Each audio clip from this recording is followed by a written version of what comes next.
Hello, I'm Dr. Tom Mull with Rampart Professional Solutions. We are a coaching and editing service. We catalyze the success of scholars at all levels. On this video, I'm going to be talking about what makes a good research question. What problems in particular do we find that students often encounter when they're developing the research questions for their dissertation? Now, understand at a certain level, a good research question is any research question your advisor accepts.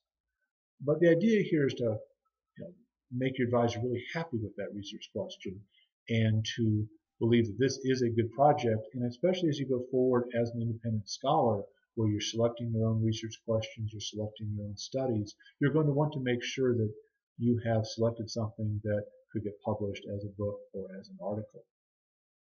The problems we often see when we're working with students, with clients, tend to kind of fall into three categories at the research question level. One of those is you get a misalignment between the research problem and the goal of the research and the research question. They don't quite fit together.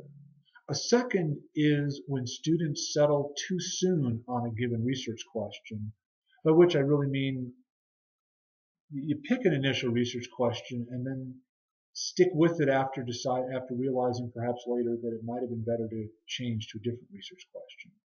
And a third problem is picking a research question that realistically can't be answered in the course of your research. So talk about all three of those things and then sum up by talking about what then is a good research question. So this issue of misalignment, where a research question doesn't quite fit the topic that's being studied. You know the topic. You understand the kind of things you want to look at. And you've identified a problem of practice, a problem in the literature, something that you believe needs to be studied. And of course, the goal of your research is to collect the information needed to be able to address that problem of practice, to be able to fill that gap in the literature, to be able to challenge what the literature happens to say.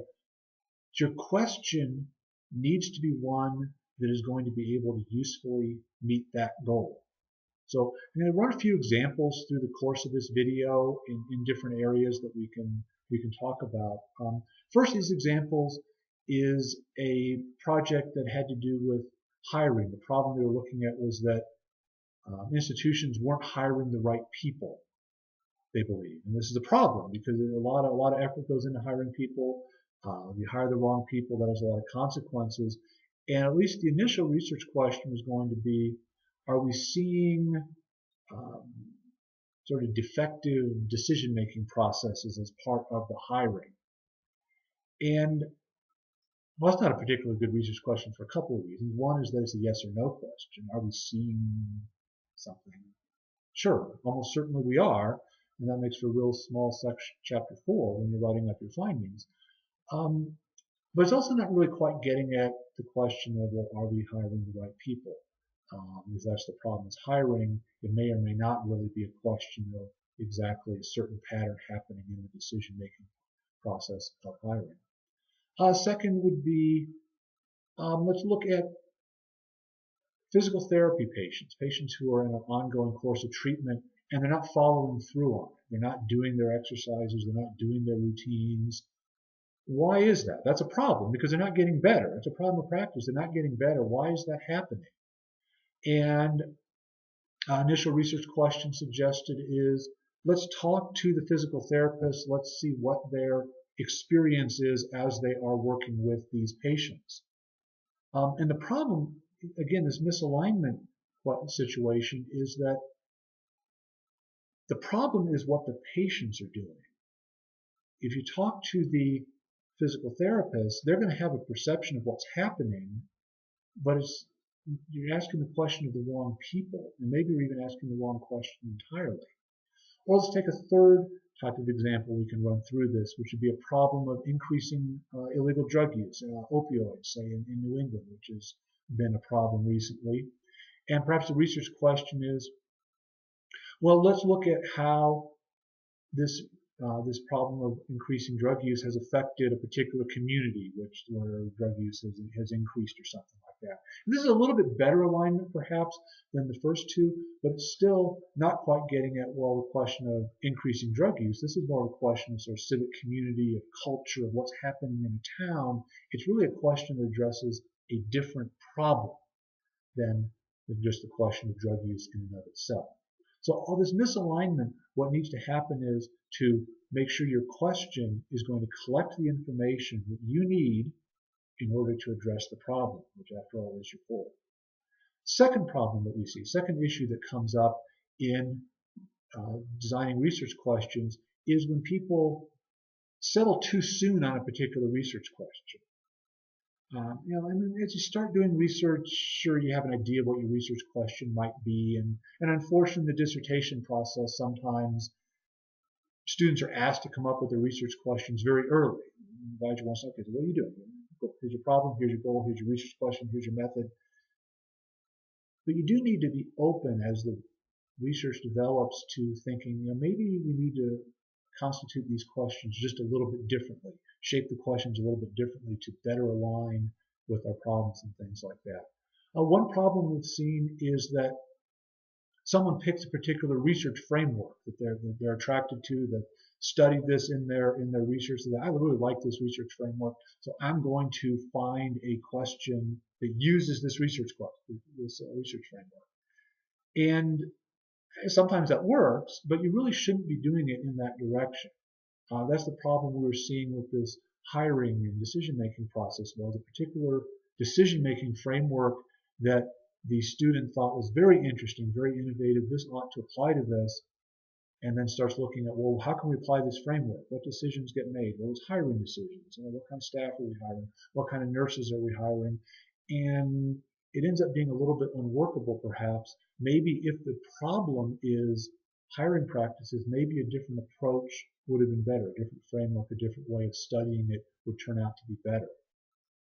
Another is where you let your method of study drive your research question. In the earlier video, identified that particular methods are useful for particular types of questions. Are you studying individuals? Are you studying a large group of people? Are you studying a specific situation bounded in time? Are you trying to find out what really happened? Or are you trying to understand people's experiences with that situation? All of these go to different methods. And you don't want to do that the other way around. You don't want to say, I like phenomenology. I think it's a very interesting approach to studying things. So therefore, I'm going to take a phenomenological approach to the question of physical therapy patients not following through with their exercise and doing what they should do. And it may turn out that's not really the best method for that particular research question, because that's driving you towards, well, you got to talk to people who have a shared experience, and the experience is either on the practitioner side or on the patient side, that interaction.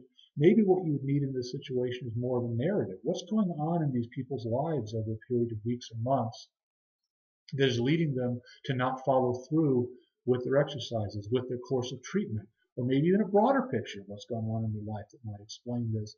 But selecting that method ahead of time, deciding I want to do phenomenology, drives you to certain types of questions that can be answered that way. But maybe that question isn't one that's going to gather the information you need for your project. You need to find out what question you need to answer.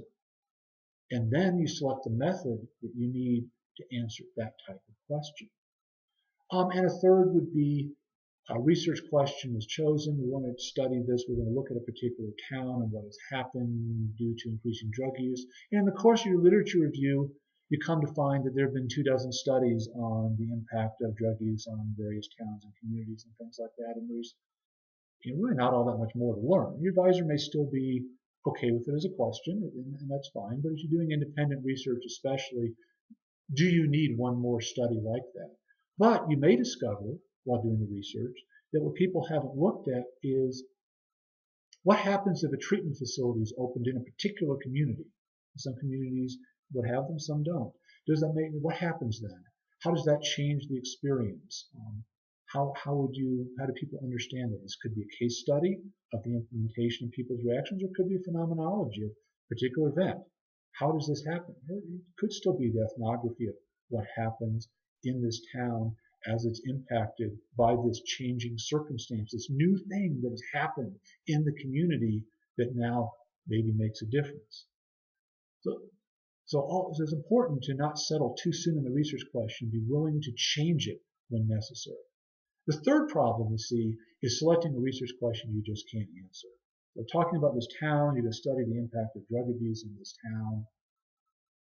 You really look at ethnography, you're going to have to be in that community, you're going to have to talk to a lot of people, gain their trust, understand what's happening.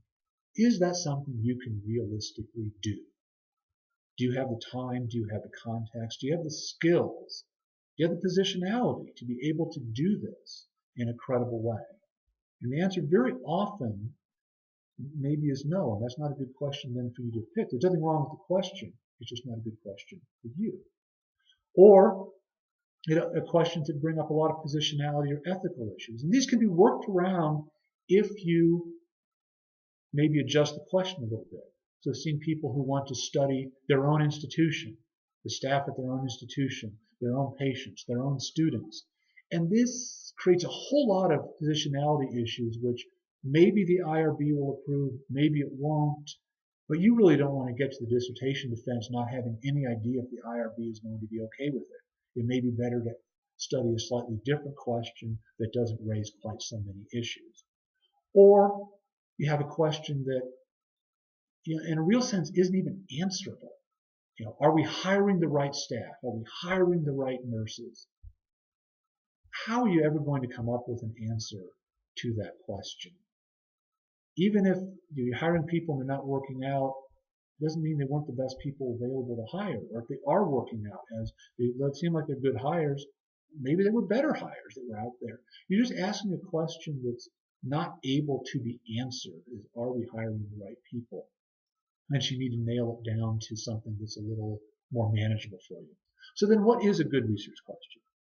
A good research question is a research question that addresses a problem that matters in some sense, that matters to practice, that matters to the literature, that matters to your advisor certainly. It contributes knowledge towards resolving that problem, towards making the world better or advancing the field of study that you're doing. A good research question is one that's phrased in a way that matches the methodology you're going to end up using.